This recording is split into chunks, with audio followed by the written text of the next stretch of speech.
So, how's it going? Yeah, Tad from the Cotswolds Sculpture Park emailed me there recently, asked me could I write like a few things about my sculpture they have over there. Well, two of them actually. Still I Rise and Anger Management 2026. Just basically asking about the inspiration and my journey of creating these things and some of the techniques and hopefully what I hope people will experience when they see my work and see these pieces in particular. So here, might as well get to it. So there's two pieces that Tad has, and I sent him three. Thankfully, he sold one, which I was delighted to hear. But the other two he still has is Still I Rise and Anger Management. Still I Rise was the first bronze version of a sculpture I created last year. And basically what it started out as is basically like all my figurative pieces, maybe a very, very vague idea of maybe a visuals vaguely in my eye that I don't kind of tie myself to, but I want to try and kind of work towards it. And the thought at the time was an ethereal beauty kind of looking off into the distance and taking all the happiness and sadness, whatever's going on in her head, just kind of like, bring it all in.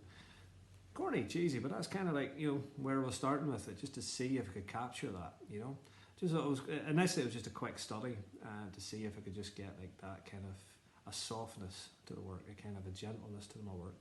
Because that's the one thing my work is not, is soft and gentle and ethereal and that crack, So it was just a challenge to see if I could do it. And that's the way I approach most of my work, really. It's just kind of, rather than doing reproductions and trying to do the same thing over and over again and just go, this is my aesthetic, this is what I do.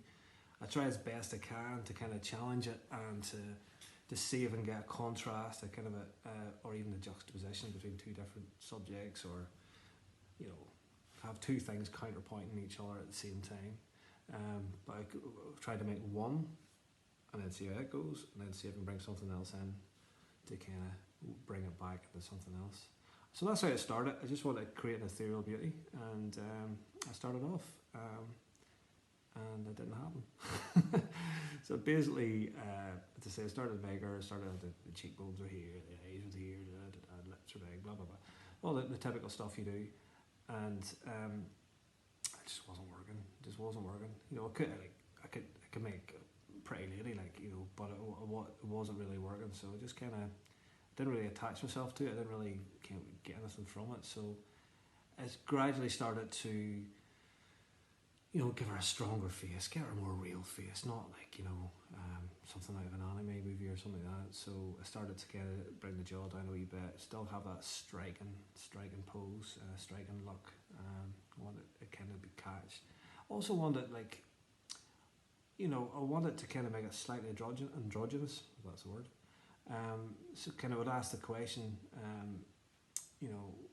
what sex she is, because sometimes people have referred to this one as a he, which, some people might think that's an insult, but, I don't see it that way. The whole point is, if you actually take away certain things of femininity, like the fancy hair, the makeup, all that sort of stuff, the filler in the lips, all that sort of crap, if you take that away, those things that we associate as a feminine, can you still achieve the feminine and kind of cross it close? So it's kind of like playing with that sort of idea with it, just to make it a little bit more, make it a little bit more interesting, make it a bit more of something to catch your imagination.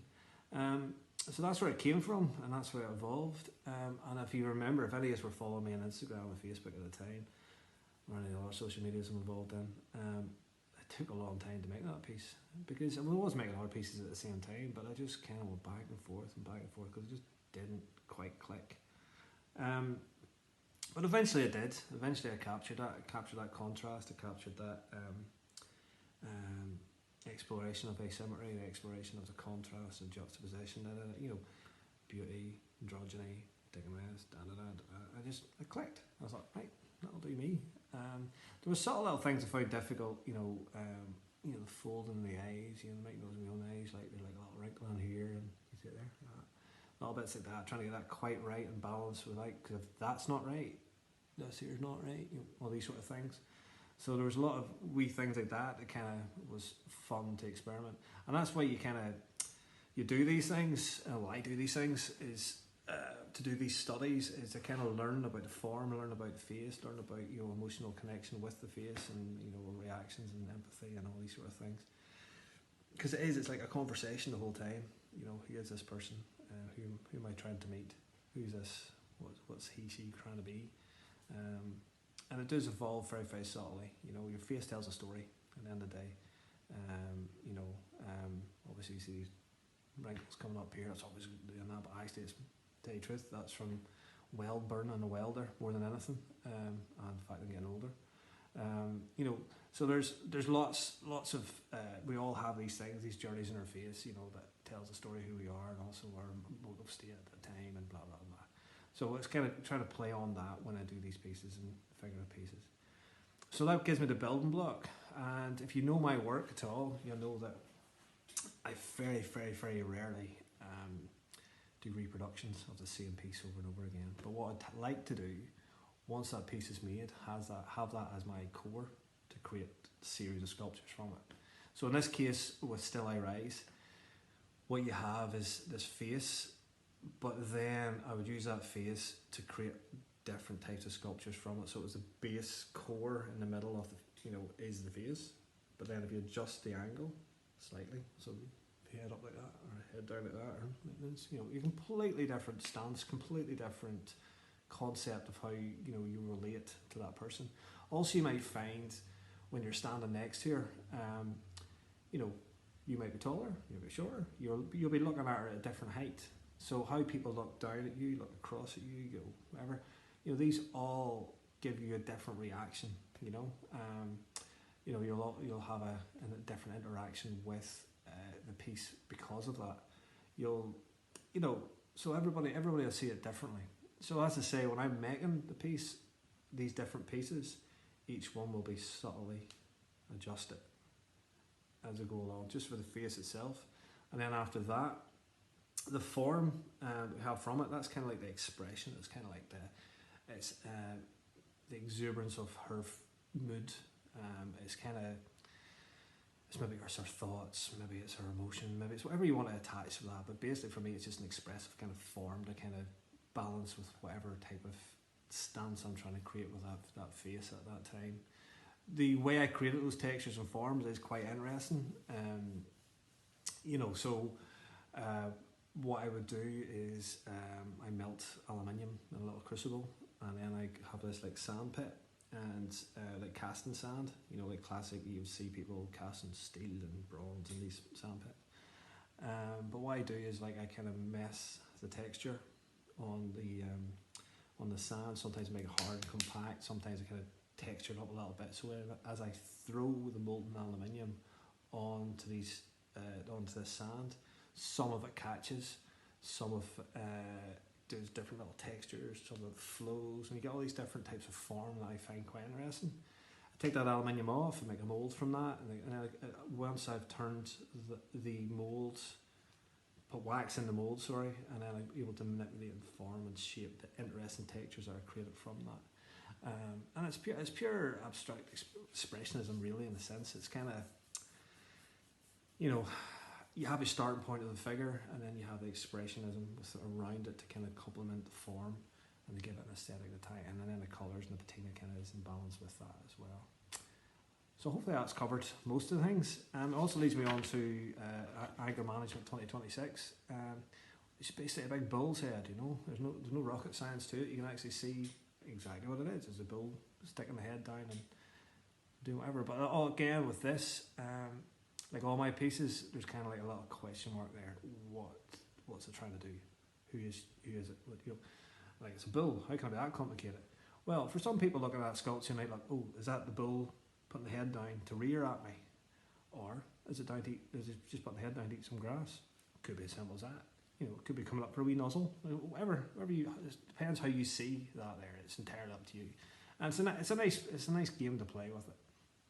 But for me, usually when I'm doing the bull sculptures, because it's kind of like a signature with me, really, the bull sculptures. Making them for years, and people seem to like them. But it's really like a canvas in a sense for the expressive forms that I create, that I mentioned earlier on with the aluminium and whatnot. So and then it's what I've done there. I just wanted to make a rearing bull. I wanted to make a certain size, and it is purely an expressive piece from there. Like, I'm just trying to make forms and shape to kind of work. So what you would do when I was doing that, like I would, I made a form to start off as his nose, and then after that I just made lots of, it's almost like jigsaw pieces, if you can imagine, where I've actually created like lots of these bronze forms, and then I gradually started to assemble it together into the vague form, and then adjust it to what I found was interesting, what I found aesthetically beautiful and stuff like that. Just to create when it clicked really. So having the lines going this way, the form going that way, the patina doing that, and then just made the horns at the end there just to kind of tie it in from there. And that's really what it's about, really. That's what they do. The anger management is what it's called. To be honest with you, they're just names I give my bulls. So I've got anger management, anger managed, anger mismanagement, and rage. So they're basically usually different forms of, stance within the bull. So if it's anger managed, it's you can manage. You can imagine yourself at one of those big farm shows. The bull's been led around by a ring, and he's standing up nice and proud and doing all that. And the farmer's sitting there with his. One time of the year, he's actually clean with the what do you call it, the jacket, the white jacket, and they're, I can speak with this because I come from a family of farmers. I live on a farm, and my brother-in-law and sister, they actually do all these shows. So I'm very well versed in all this, not just making disparaging comments. But so you have these bulls being led all the way through. With that, so it's really controlled all the way through to anger mismanagement, when you have them kind of a little bit more aggressive and a little bit more of a hunched up stance, and then all the way through to rage, where it's just going buck mad. It's like rearing down and trying to get at you and stuff like that. So just the different levels of the expression within it, and also it kind of also ties into the historical pieces. Like I've been making bulls for 10, 15 years, probably a bit longer. And each one makes them just a wee bit more collectible in a sense. But why bulls? Why do I do bulls? Well, just like I just referred to there now, come from a farming background. I own a farm, but my sister, my brother-in-law, my cousin, they do the farming on it. And just just a relationship with the cattle and growing up on a farm, and all the. You've all watched Clarkson's Farm. You can kind of get a rough idea, but it's more closer to there's a classic film called The Field. In these parts, that's almost like a documentary. You can imagine. That's a film for you to look out for. But so it was a wee bit of that. It's just a relationship about growing up with a farm, and all the issues, with it. Okay, so that's kind of why I do the bulls. I'm just going to double check everything here. What I hope people see in my pieces, I don't know, I hope they see layers. I hope I at least don't just see a piece and stop and go, yeah, that's pretty, oh, that's nice. That's kind of, don't do it for that. What I would love is people stand there and look at it for a minute and just take it in, touch it, feel the texture on it. See how it moves, walk around it, look for the layers of the conceptual stuff within it. Try and find contrasts, try and find, the asymmetry that's, going back and forth like this. It's not exactly like this, So, that's what I kind of hope to see, and, hopefully they visualise it in their back garden. That's all obviously I'd like to see. But yeah, that's all I've got to say. Thanks very much, guys.